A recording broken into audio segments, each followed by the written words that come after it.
The lockdown that began in March 2020 were key strategies used around the world to slow the spread of the coronavirus pandemic. As you know, journalists have to be on the front line and they have to be out there to be able to report. I think in the early March, we saw this complete sort of huge challenge where women journalists, especially freelancers, were facing this challenge of finding a job to be able to do. As the pandemic took a toll on lives, governments took drastic measures, including closing borders and imposing quarantines to protect medical systems from being strained.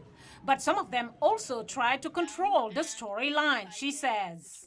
We saw this in Turkey, Lebanon, Egypt, some of these countries, China, Pakistan, some of these countries use the opportunity of COVID-19 into politicizing the issue and creating misinformation about journalists who had been trying to do their job. How so?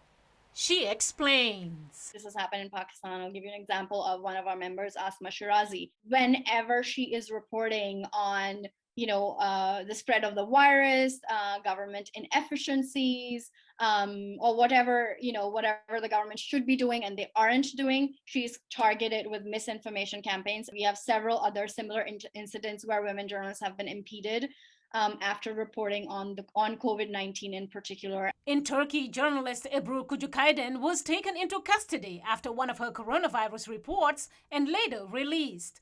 The Turkish government accused her of creating panic.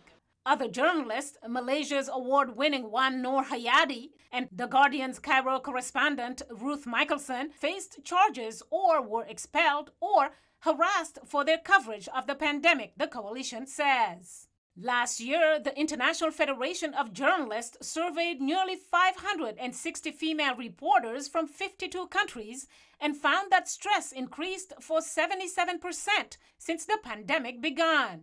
Catherine Gicheru leads the Africa Women Journalism Project in Kenya, an initiative started by the International Center for Journalists. She's seen the negative effects the pandemic has had on some women journalists in countries where gender discrimination is widespread. This I have reports also from the fellows in Tanzania and in Uganda as well as in Nigeria, is the fact that if you have to work from home, then you're the one who's also taking care of the family. And that's 2, 3, 4 times the job that a woman journalist was previously doing, and that is across the board.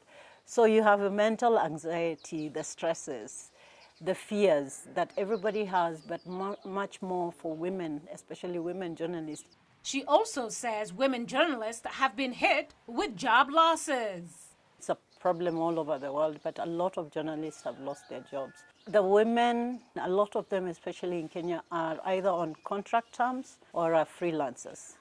And the fact that they've lost they've either been laid off or they've been put on half pay, it means the situation has become even more difficult.